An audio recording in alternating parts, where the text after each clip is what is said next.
Welcome everybody. My name is Kwabna Answer and I'm the Head of Communities and Research here at the LOE Agency based in Melbourne, Victoria.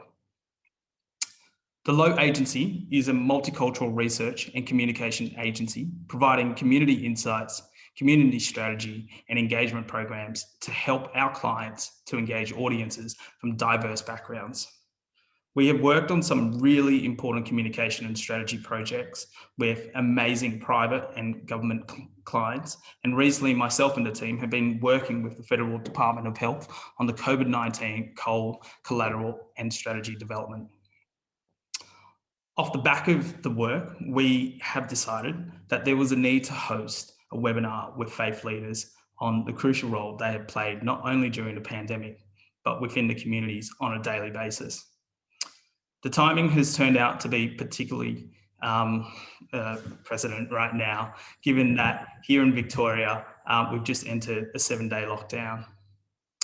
To our guest, I know, and I've spoken to many of you over the last few days, I know you have been doing even busier than normal given the current situation and managing things for your community. So I really want to say thank you to you for joining us and engaging with the broader community to give them some practical examples on what to do in CALD communications.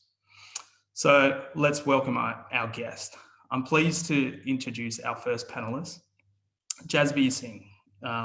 So Jasby is the chairperson of the Sikh Interfaith Council of Victoria.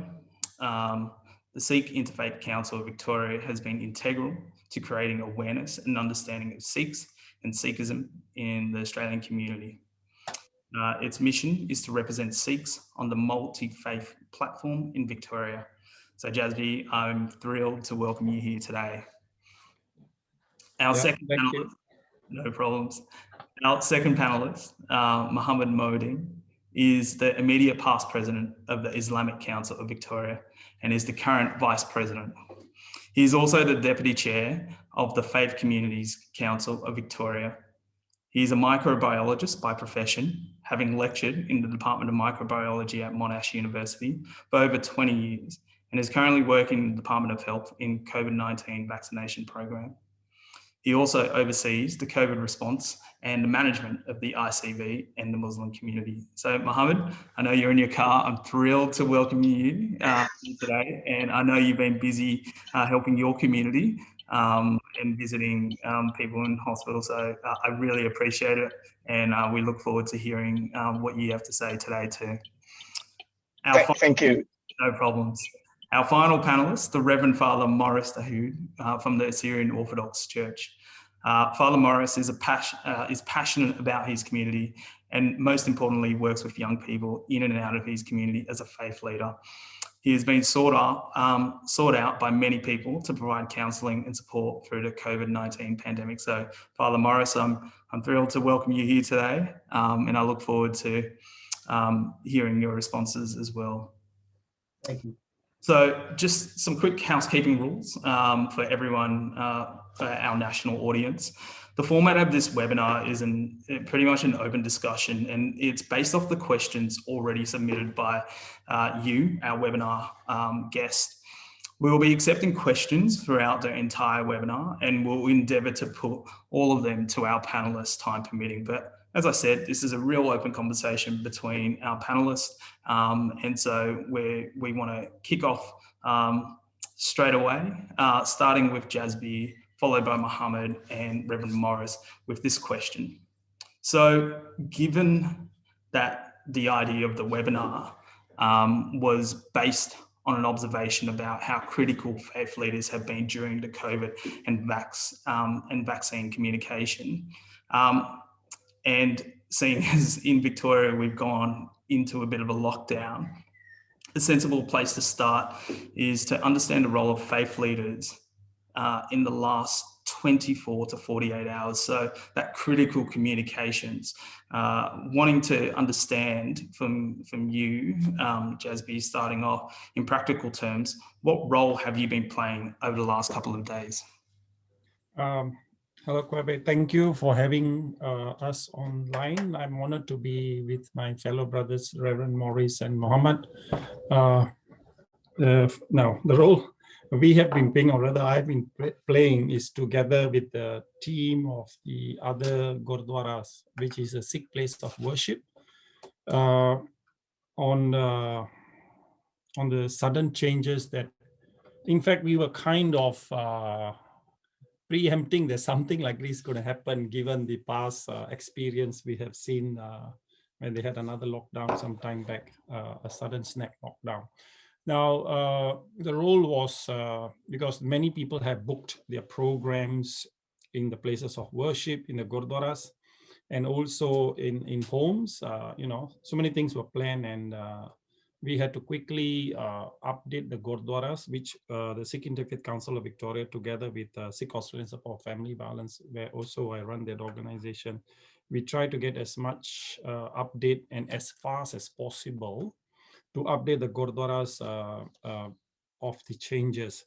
So it has been a challenge because of the overnight, just a few hours notice that is going to start from that time. So we had to call all the gurdwaras, and the practical way is mobile phones, calling, WhatsApping, updating them, and make sure we get the proper update from the proper authorities, which is finalized, because sometime when the DPM or Premier is announcing, you got to wait for that finalized thing to come up, because sometimes certain areas are left out, like places of worship, sometimes it's not specifically mentioned. So, other things are mentioned, cafes, bottle shop and all other stuff, but sometimes they tend to, I don't know why, forget the places of worship. And Mohammed will agree with me that how we have been trying to, always confirming, what about places of worship? Because that is what actually affects the community at large, especially the CALD community. So we always try to call, and we have a network among our faith leaders. And of course, I work very closely with Mohammed and Vivian, who is the chair of the Victoria Multicultural Commission. And we are so glad, and she's very approachable, reachable, even by phone call, even if it's in the night time, because we know crises are going on. And we quickly get update. And sometimes she also say, hold on, I'm waiting for the finalized thing coming out from DHHS and, Week Health. So we get all this information, and we disseminate. We have been disseminating last few days to the gurdwaras via WhatsApp, phone calls, and we also have WhatsApp group within our community, which asks them to forward to everyone, and to be prepared of program being cancelled, and people who have booked in the food and the groceries had to cancel. So a lot of back end struggle that has been going on. So we have been very busy. I think every one of us have been busy trying to create awareness within the community that we have to take this seriously, and be aware that we do not break any rules that are going to be starting, that is today. No, look, I'd like to bring in Father Morris on this as well. So I guess in the last 24 to 48 hours, tell us about the critical communication that you've been having with your community. The communication with the congregation, you mean, like the members? Yeah, so like, I think now we have the experience of it from last year. Yeah. And my brothers Mohammed and Jasper share the pain as well. Or, it's very critical, and to pick up the phone and speak to, fathers that lost their jobs, or mothers that are dealing with kids, and you're trying to have that role of a spiritual father, a friend, and to share their pain. Yeah. And try and, reach as much as you can to all the members, especially, makes it easier if they updated their details into our data systems, and that's how we, reach to all our members. And via Zoom and internet, we do like spiritual ministries and Zoom meetings with the youth and that.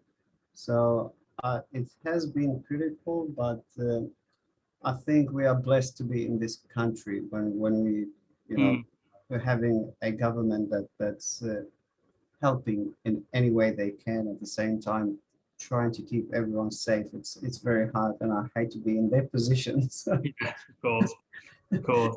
I think that's a harder bit. So you're trying to explain that, look at the positives, let's learn from the negatives, and we all go through it. If you don't go through trials, you're not going to be stronger. So I think it's a chance for us to maybe slow down of our fast-paced life and just calm down and cherish the moment. No, absolutely. Look, I'll bring Mohammed in. Mohammed, just repeating the question, I guess, in the last 24 hours, what practical things have you been doing to help your community? Thanks. The key thing is, I think, being there for the community. I think the community has been reaching out to all faith leaders and community leaders to get their support and understanding. I think over the last few days, there's been a sense of expecting this lockdown to occur. And I think giving assurance to the community, we can do it again. We have done it in the past. We can do it again. I think giving people hope, I think, is one of the most important things as faith and community leaders that we have to play. And what we did was last night, we called an information session of the whole community. Yeah. We did it on Zoom. I think we are all now very adapted with the various technology, media as well, to reach out to our various faith groups and community groups. And that's been one of the key positives that we have learned over the last 3 lockdowns, and this is the 4th one. But I think the main thing is giving people the information that they need about this lockdown, what is expected, what is not expected, what they must do is the most important thing. And being there for the community, it's a 24/7 job. It's not, you cannot switch off saying 9 to 5. It's been there 24/7. You are going to get calls in the middle of the night with crisis, or you're going to get calls early morning. So being there for the community is what our role is. Thank you. That's a really amazing point, and you and others in your position, it's about being there for the community. I guess one of the questions that we've had from the guests is, how do you, in terms of communicating and guiding people, are newly arrived migrants with limited English or more established residents, are they the most at need? And I guess in your response, can you explain which groups are more at need and why? Starting with you, I would say, Mohammed.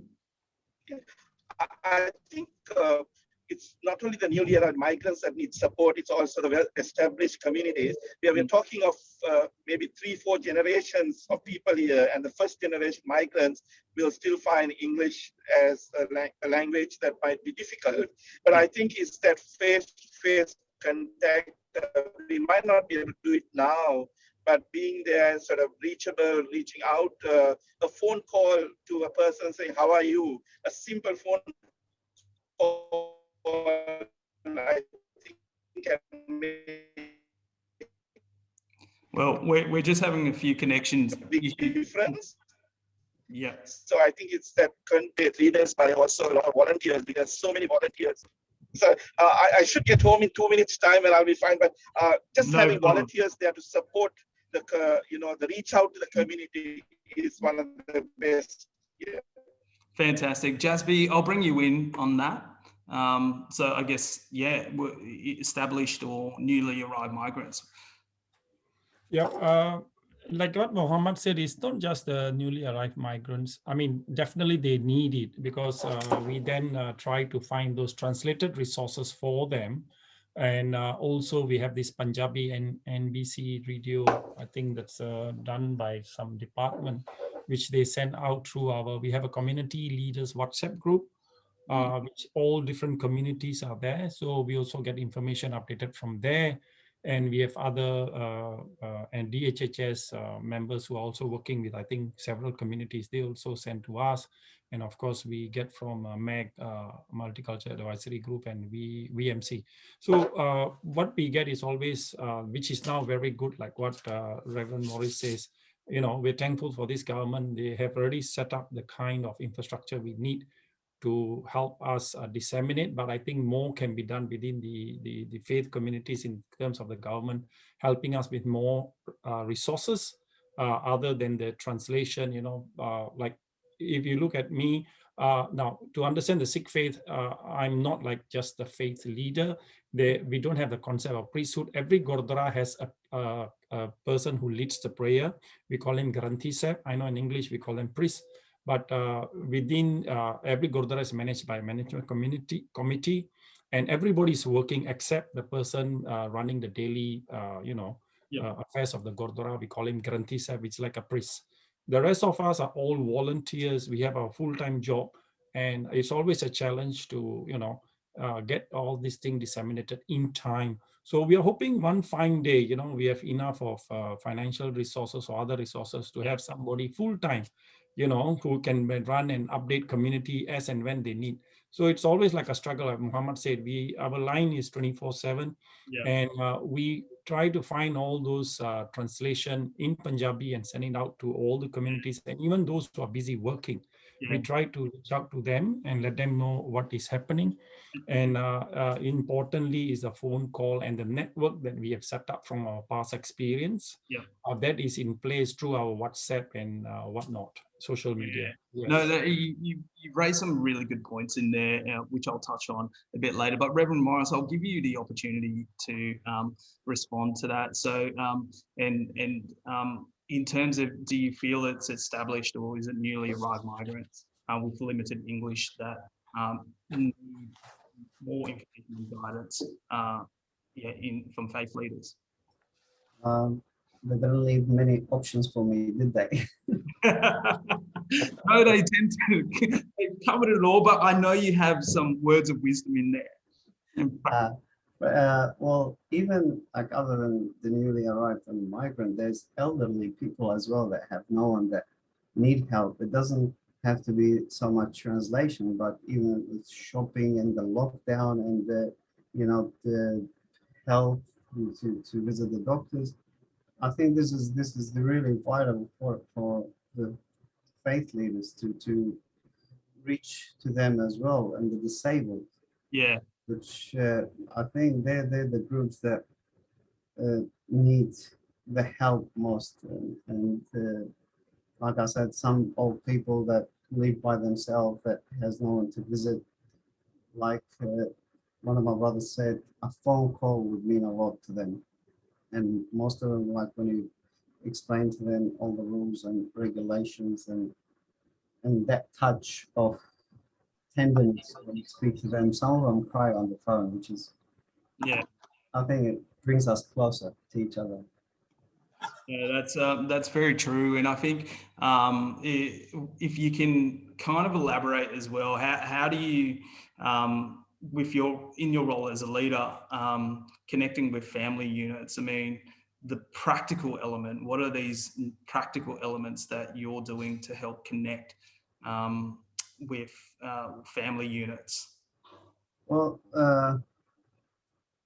other than for like before today, we were able to visit, and anyone that needs help, as any leader, that we have that flexibility of everyone having our phone and reaching to us and trying to make ourselves available as best as we can and visit them. But now it's not. So other than phone calls and via technology, there's no other way. Yeah. Jasby?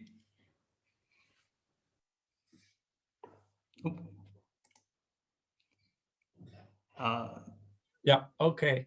So the question is, so the question, I guess, in terms of practical ways of connecting with family units. Oh, yes.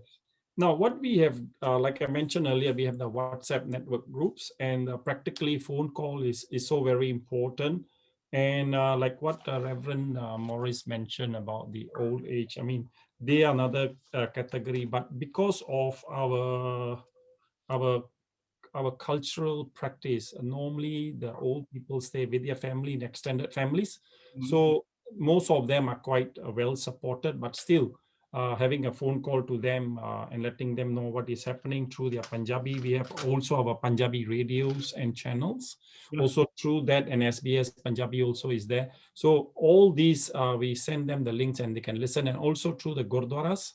And Gurdwaras have all gone online during those lockdown. And even after lockdown, there's some still continue because some people want to continue viewing it online. So through that announcement of all the Gurdwaras across Victoria, also have this outreach we do. And through the Sikh Australian Support for Family Violence, we have this outreach program which we do, which we run online workshops, touching base with families, finding out what's happening. And one area I think that is also has gone a bit high is the family violence that has been happening during the past lockdown.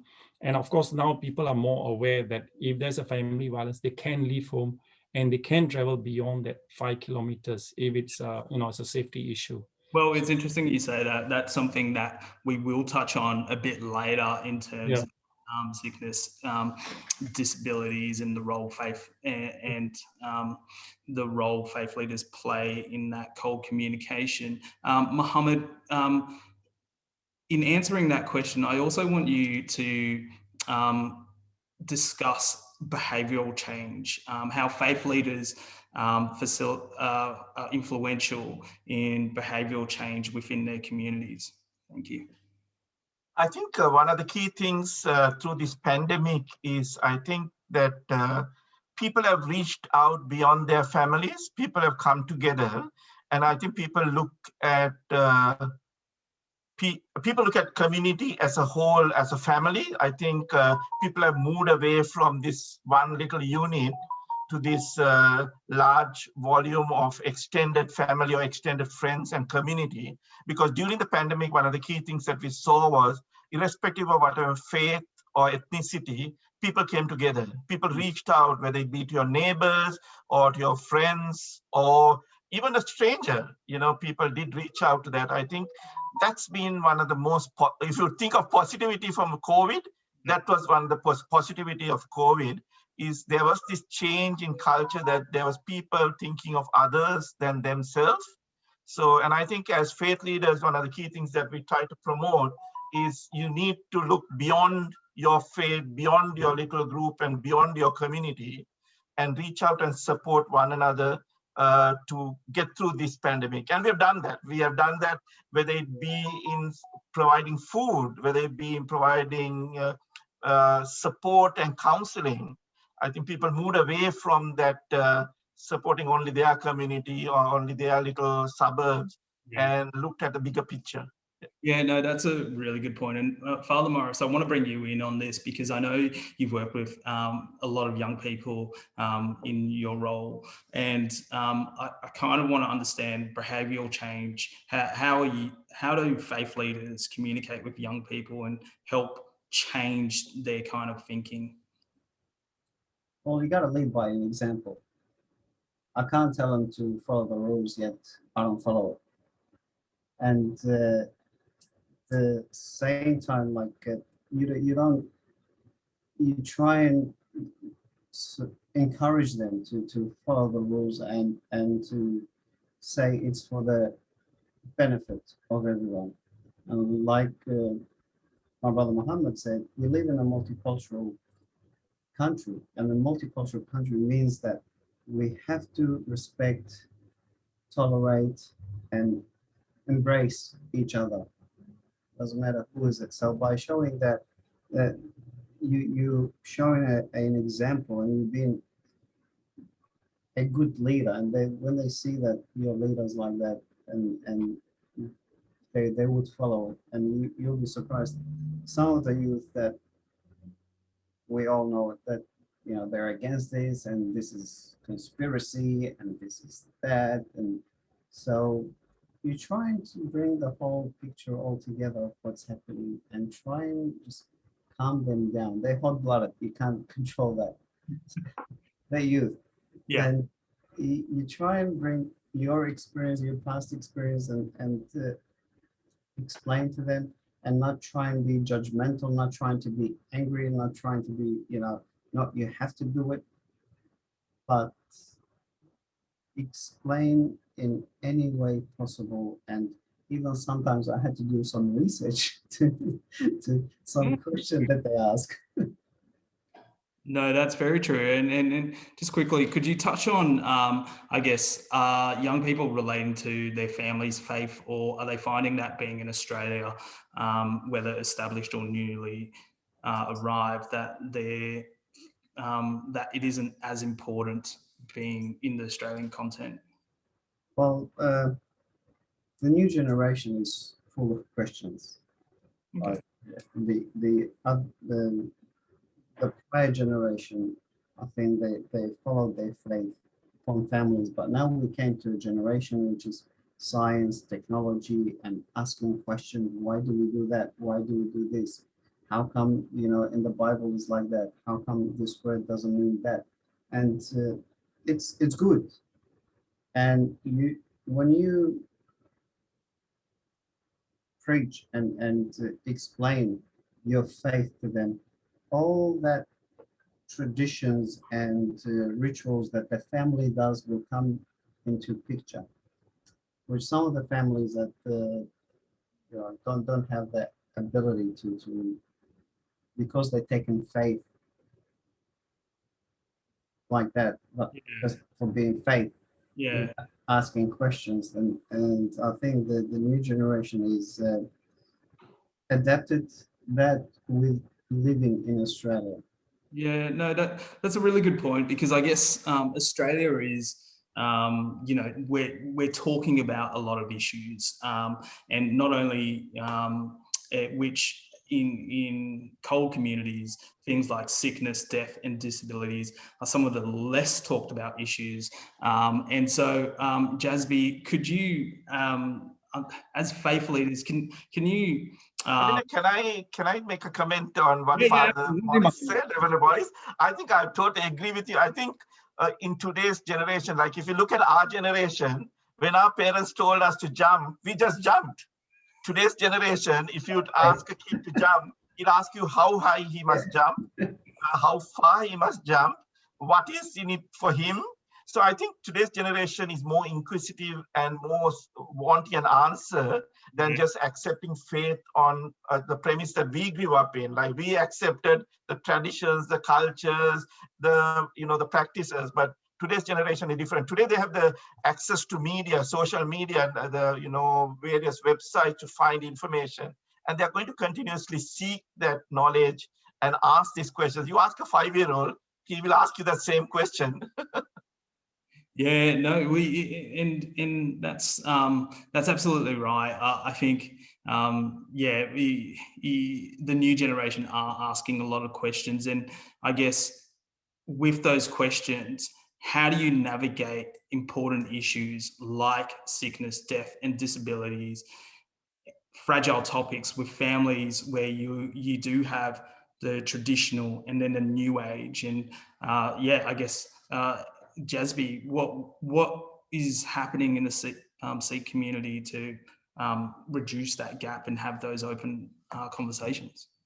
Now, for the Sikh faith, death is an accepted thing, as is mentioned regularly in our scriptures that we are all transit passengers in this world, and everything is impermanence, and of course, like Muhammad says, the new generation, of course, they have more questions, and we are glad they asked this question, because then it gives us to do more research and try to show them what the scriptures say about this. But in terms of mental health, there's a lot of work need to be done, because I think the connotation and the word mental health has got a negative connotation with the call, or rather the Sikh community. Some of them, from the older generation, or some in general also, who are not in the professional space, because to them mental relates to crazy.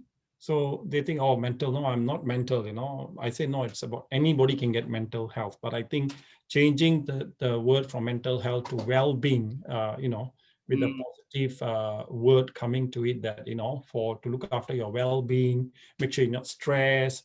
In actuality, in the other terms is given in DSM, is mental health.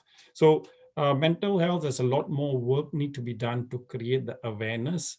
and to recognize what it is and to name it. And I think that there are many people who just don't want to deny it. So we talk more about how to look after your well-being. We take the positive approach rather than telling them, hey, this is mental health, a lot of people are suffering. No, we talk about, okay, to look after your well-being, these are the things you need to look out for. Make sure you have your vitamin rather than have medication. Which is better, vitamin or medication? So vitamin is prevention. So let's talk about prevention. So we go the other way around, in reverse, that talk about what we can do to prevent such things from happening.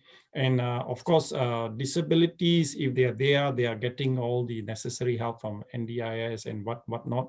So what we do is whoever calls us, and even through the Gurdwaras and other organization, we try to create awareness. And Gurdwaras do call us and say, I got this case, what can you do? And then we contact them and refer them accordingly to the relevant services that they need help from. But still, I think there's a lot more work need to be done to create the awareness of mental health. It's still not widely accepted. Some really good points in there, Jasby. Mohammed, I'm going to bring you in. There were points relating to the wording. So instead of saying mental health, saying well-being. I mean, can you expand on that, and more broadly speaking, how is the conversation around those less talked about issues within the Muslim community? I think, as Jasbir mentioned, I think sometimes words can lead to a lot of isolation. I think using sometimes the word mental has a different connotation to a lot of people. I think we all know, every one of us goes through some stage of life or through some crisis that we need that support. And I think recognizing that in young, especially today's, there's a lot of peer pressure. There's a lot of other pressures compared to what us older people have gone through. And I think being there for people to be able to talk, I think the key message that we have to give every single person is, if you are going through a crisis, there is support available for you. There is somebody you can reach out to who's prepared to listen to you. And I think as leaders for us and community volunteers and all that, it's important to send that message out to all people, whether it be older folk, young folk, or the middle-aged group. Everyone needs support at some time. We are not going to be single, perfect human being having everything in us. And I think that's the key message that we need to, and I think that's very strong in today's world. And I think even the young people are realizing, because it's a topic now that is very frankly spoken of. In the olden days, like if you talk about anyone having issues, it was like something that God has punished you. Yeah. I still remember when I was at the university, one of the students when I was talking to had bipolar disorder, and like the person was very scared for other people to know about it, because he felt that he was being punished by God. They feel that these sicknesses are punishment. And if you see the olden days stories and all that, these are all considered to be some sort of punishment for various behavior. Today we understand any one of us can go through this. And I think being there for each other and supporting and saying, you can reach out, please reach out to somebody and somebody will help you. We've had 2 comments come in from our guest, and thank you guys for sending it through. And people have said calling it healthy in mind and body works well in CALD communities, or another person in Arabic, I always use the term psychological or mental disorders when I translate mental health, because this term is more accepted than mental illness by itself. So, Reverend Morris, I guess how is communication important around these issues within the Syrian community and more broadly? Mental health. I think using no words is the best way. It's the people that, it's good when you just sit down and listen to them. And the only words that you can say is words of encouragement. And if you go to the roots of how they got into that, stage, you have to, come from there. Like, for example, if we need faith more than ever now, or the people that lose their job, it leads to that mental health. So we try and help in any way possible to find him a job, or maybe to get him to do something around the church, or get him occupied, get him, when they think positive about themselves, and when they think they're giving something to the community, or even to the whole society in general, they will adapt that, you know what, I can do something. And I think without pointing that there is mental health or there is depression, you're going to the roots of it, and you're trying to make them useful, or energetic, and trying to share their pain instead of pointing the finger at their pain. Like from my experience, last week I was speaking to someone that was really depressed, and I told him about my past experience. I had the same depression, and even very, very bad. And I shared my experience with him and how I went through it, and how faith played a big part in it. And just to have a friend that's always there for them, it's very helpful. And as a community, the Syrian community is very close. And when someone is like this, and I believe the Indian and the Muslim community, I came from Iraq, so I know how Islam, they're always close as well. That plays a big part when the family, and just be around that person, never point it out, but work through it. Now, we've had a question which I think is quite builds on what we've just discussed. What are the thorny issues that faith leaders have to deal with? Are there issues that you may not deal with personally, but refer people on? Mohammed, starting with you first. Thanks. I think some of the thorny issues is that sense of connection and loss of connection and loss of identity. I think that's an issue that I think, for example, for in Muslim community, we have Islamophobia, which is a big issue. We have politicians who then politicize these things, and the sense of not belonging. For example, we're all Australians at the end of the day. We might belong to different faiths, different community, different ethnicities, but we are all Australians. But for a young person who's born here, who knows no other country other than Australia, there's that sense of loss of belonging when people say, go back to where you came from. Where do you go? Where do you, which direction are you sending them to? And I think that's an important thing to sort of, for young people to be able to balance their faith and their country as well. And being Australian does not diminish you being a Muslim, or you being a Sikh, or you being a Christian. It is part and parcel of who you are. And I think that's one of the most important conversation pieces that we are dealing with our young generation, and even some of the older generation as well, because sometimes they feel that sense of loss as well. So that's an important aspect. I'll just touch on one topic and let the others say something. Yeah, no. Look, Jasby?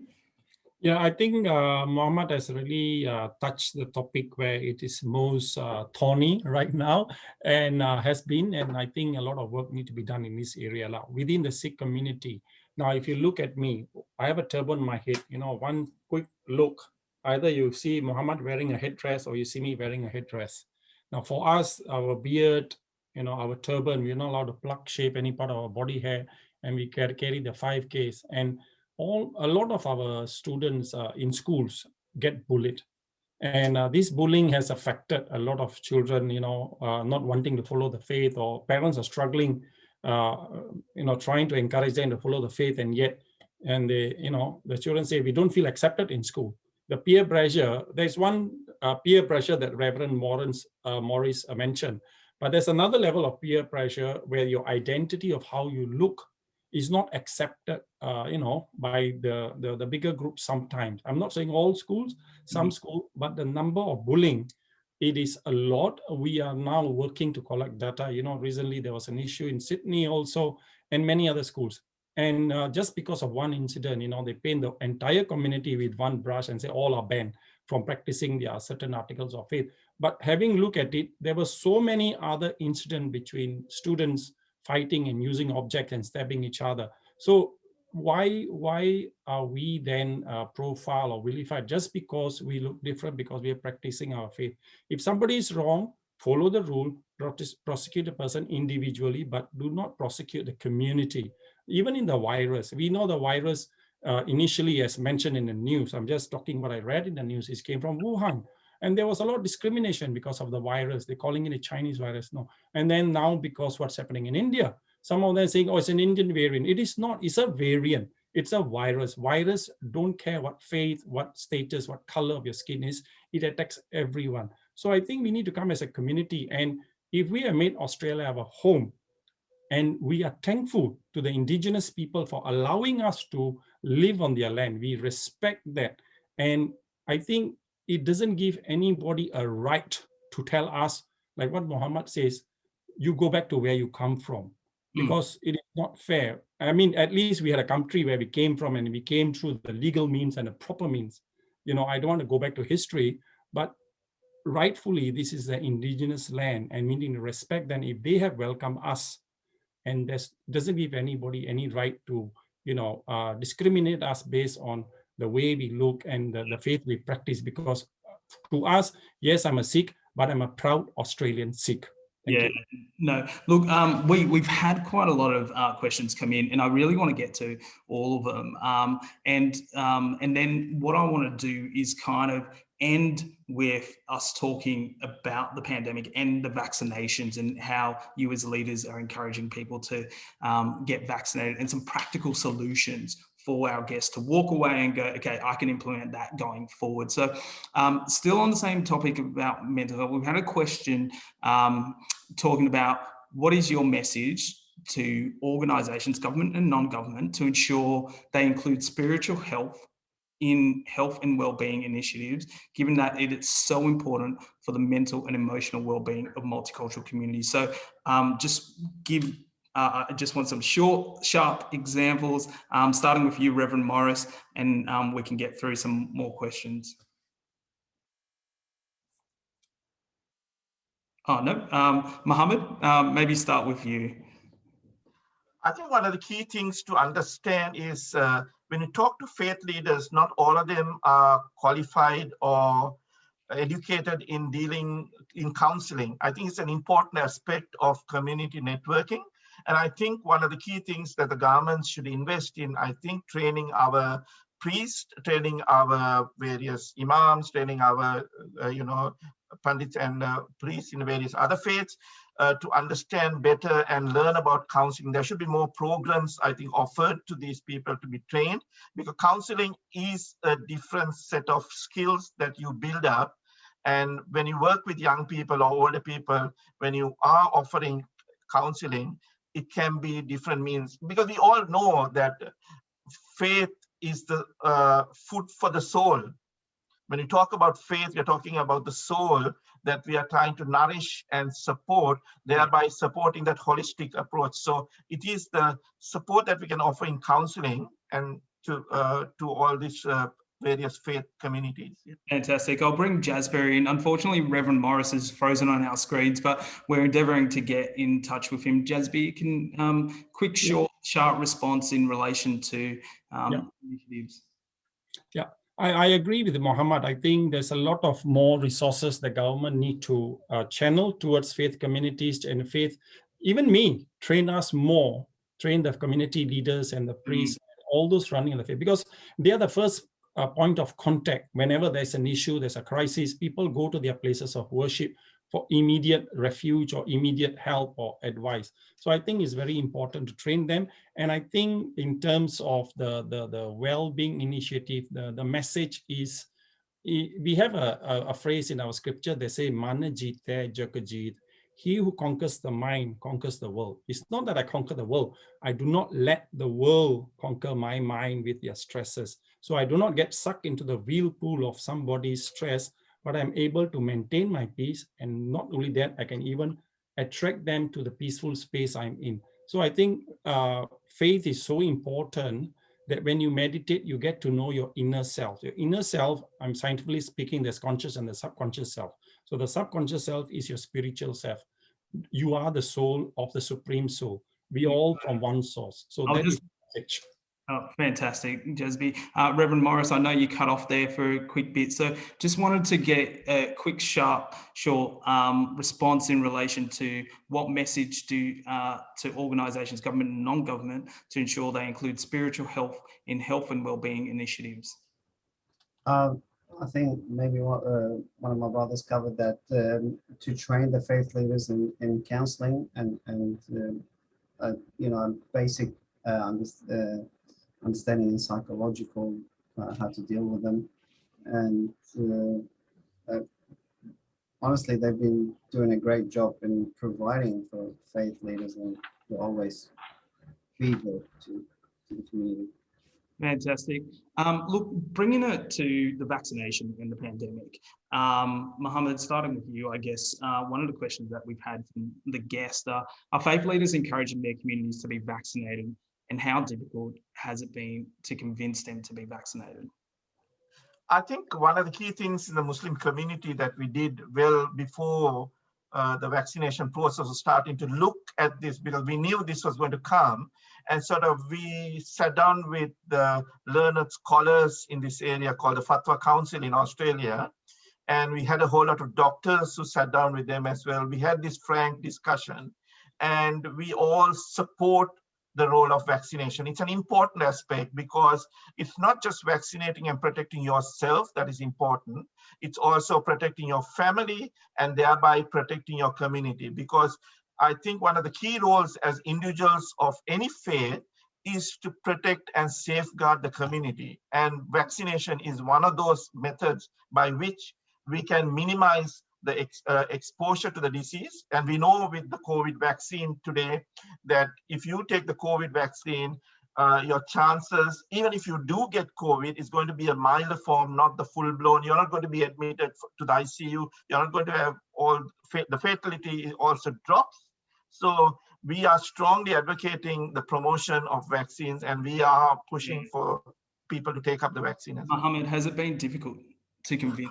It's not been difficult as such in the Muslim community. And as part of my role, there is a lot of vaccine hesitancy in the wider community. We know that, not only in the Muslim community, but in all communities. Yeah. And that's sometimes some of the false myths out there, because people have access to various platforms. Yeah. And there are a lot of anti-vax out there promoting all these conspiracy theories. For example, there was this theory that, especially the Pfizer vaccine, which is an mRNA vaccine, that the government is trying to put a chip into you so that to monitor you. Yeah. My immediate response to that is, please throw your phones away. If the government is monitoring you, they will monitor you from your mobile phone. They don't need a chip with you. I've heard that as well. And I want to bring Reverend Morris, because I feel like there's the pockets of resistance from young people around that. So could you elaborate just short and sharp about, you know, that kind of resistance? And has it been difficult? Has it been difficult to convince people to get vaccinated, especially young people? I mean, think about it. Like, if you have kids, and the person that asked the question, thank you, that's very nice. If you have kids, trying to take them to the doctors, would you have issues?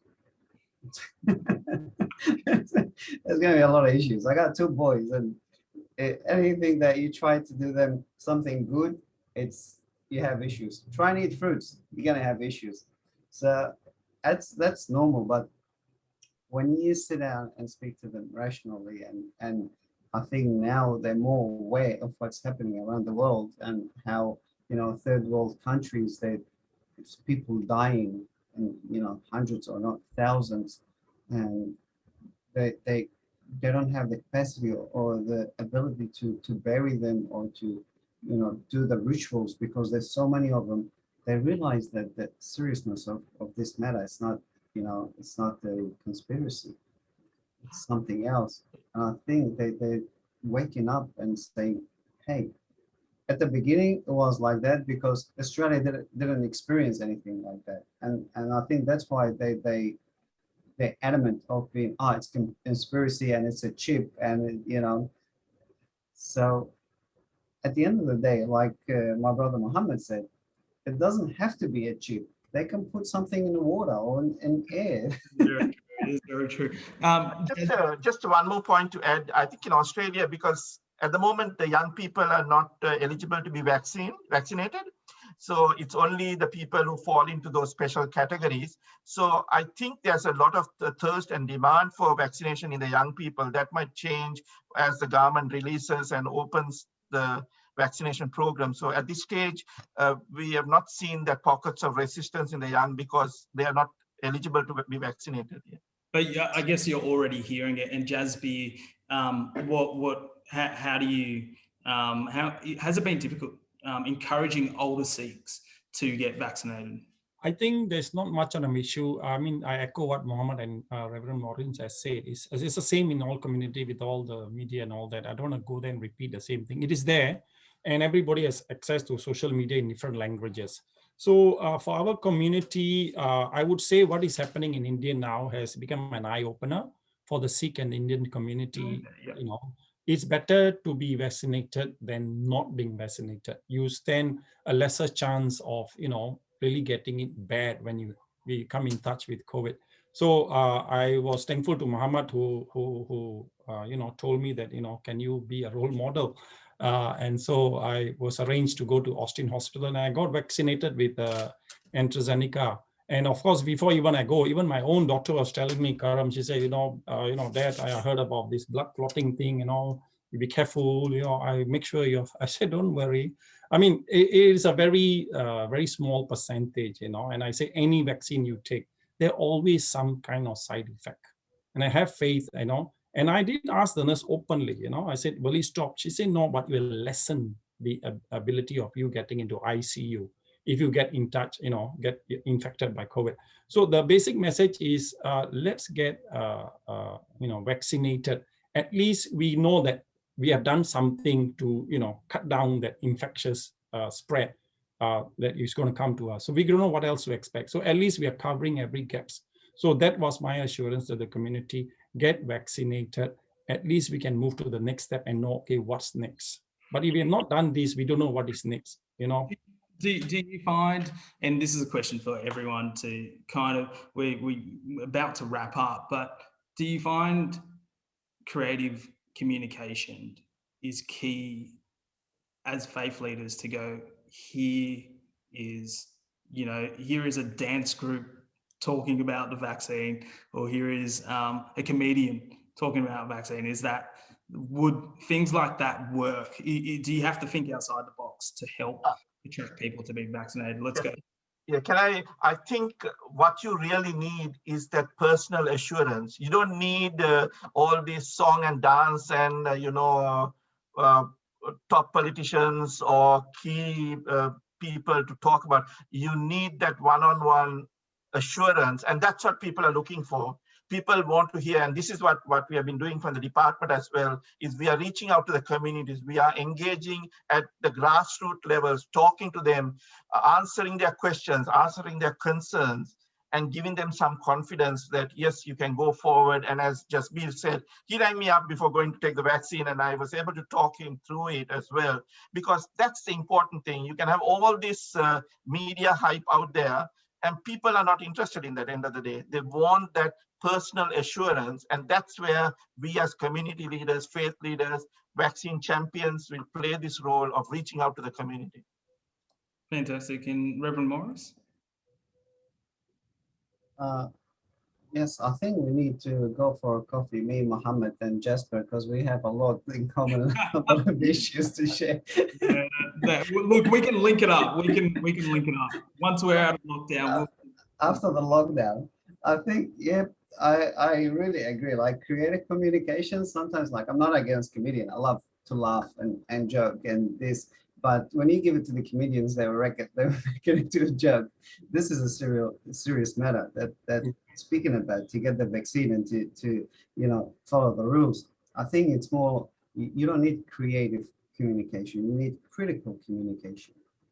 And when they come to you with a negative attitude towards getting the vaccine, and that, try and, you know, ask why, and try and ask them the question, but what about your safety?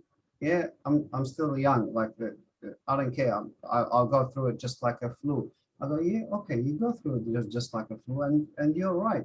But what about your parents? What about your grandparents? What about your relatives? You got to think about your family. You got to think about your friends, and you try and be more critical, critical thinking. You know, and try and make it serious, but not in a forcing way. Try and explain it to them very nicely. Now, this is going the last question. How do you, and it's come from one of our guests online, and how do you ensure you reach everyone, that no one gets left behind when you think about access to technology, computer literacy, and language? So starting with you, Jasby, we'll keep it nice and brief because we do want to finish at 3 p.m. So nice and brief, a practical, how do you do it?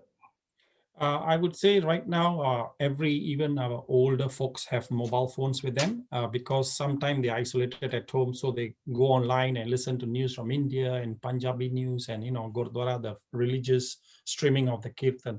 So most of them, if anybody is left out, that's why when we send out the message, we are saying, please share with those who cannot get it. So Gurdwara is a place where people congregate. Even on the TV, it can be screened to the TV when the prayers is going on, and the subtle messages are still there. So again, I will not know, but we are trying our best to reach everyone that we know through whichever means, even if it means knocking through the doors. We even have the Sikh volunteers who deliver food, our Sikh community where they deliver food to people. We also try to reach, we use every means that is possible. Fantastic. Again, there is no guarantee that you will reach everyone. There will definitely be someone who, as mentioned by the person in the group, that what if somebody is left out? We are trying our best not to leave them out, but again, we're trying our best, and the best we can do, and the best is good enough. Maybe it's not good enough. We will keep trying until everyone is reached out and nobody's left behind. Reverend Morris, I'll bring you here, and then Mohammed to wrap us up.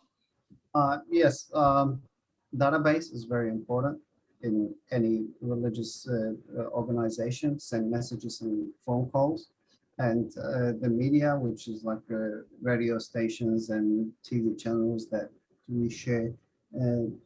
Also, for having a close community, we came from the Middle East. We always like calling one another, so we tell them to share the word, and you'll be surprised how the word goes everywhere very quickly.